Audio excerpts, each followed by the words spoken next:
कुशल, और वो है सेबी ने म्यूचुअल फंड्स के लिए स्ट्रेस टेस्ट के डिस्क्लोजर को बताना ज़रूरी कर दिया है। इसका डिस्क्लोजर करना जरूरी है, यानी कि स्ट्रेस टेस्ट होंगे उसको डिस्क्लोज करना पड़ेगा।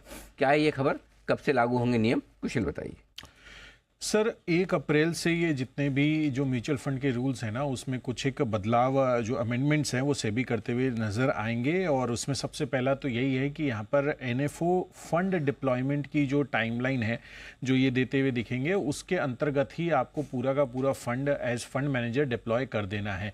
तो यहाँ पर सेबी जो है वो टाइमलाइन सेट करेंगी। हालांकि दिसंबर में आप देखिए तो करीब 30 दिनों का के भीतर एनएफओ का जो फंड है वो डिप्लॉय करने का जो प्रस्ताव है उसको मंजूरी दे दी गई थी। तो हालांकि फाइनल टाइमलाइन जो है वो अभी देखना होगा कि क्या निकल कर आती है। लेकिन साथ साथ आपको ये भी चीज़ है कि अगर आपको समय एक सेट टाइमलाइन के अंतर्गत आप एनएफओ का फंड डिप्लॉय नहीं करते हैं, तो जो निवेशक हैं जिन्होंने आपको पैसे दिए हैं as a new fund offering के परस्पेक्टिव से, वो अपना पैसा वापस भी ले सकते हैं, यानी कि स्कीम से एग्जिट कर सकते हैं और उसमें कोई एग्जिट लोड भी नहीं लगेगा। साथ ही नए नियमों से म्यूचुअल फंड द्वारा जो एक्सेस फंड कलेक्शन है उस पर भी रोक लगा दी है इस एनएफओ के पर्सपेक्टिव से।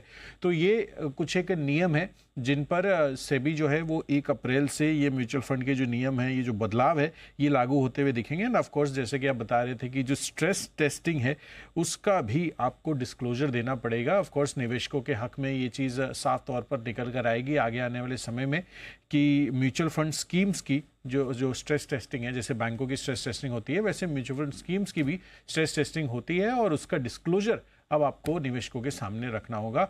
तो बेहतर इन्वेस्टर एजुकेशन के लिए ये भी एक बढ़िया स्टेप है सेबी की तरफ से। ओके, तो 1 अप्रैल से लागू होंगे ये नियम, जिसमें कि उनको एनएफओ डिप्लॉयमेंट की सीमा भी तय करनी होगी और प्रॉपरली डिस्क्लोज भी करना होगा जो भी वो स्ट्रेस टेस्टिंग कर रहे हैं। इसके चलते एएमसी कंपनियों पर आप नज़र रखिए।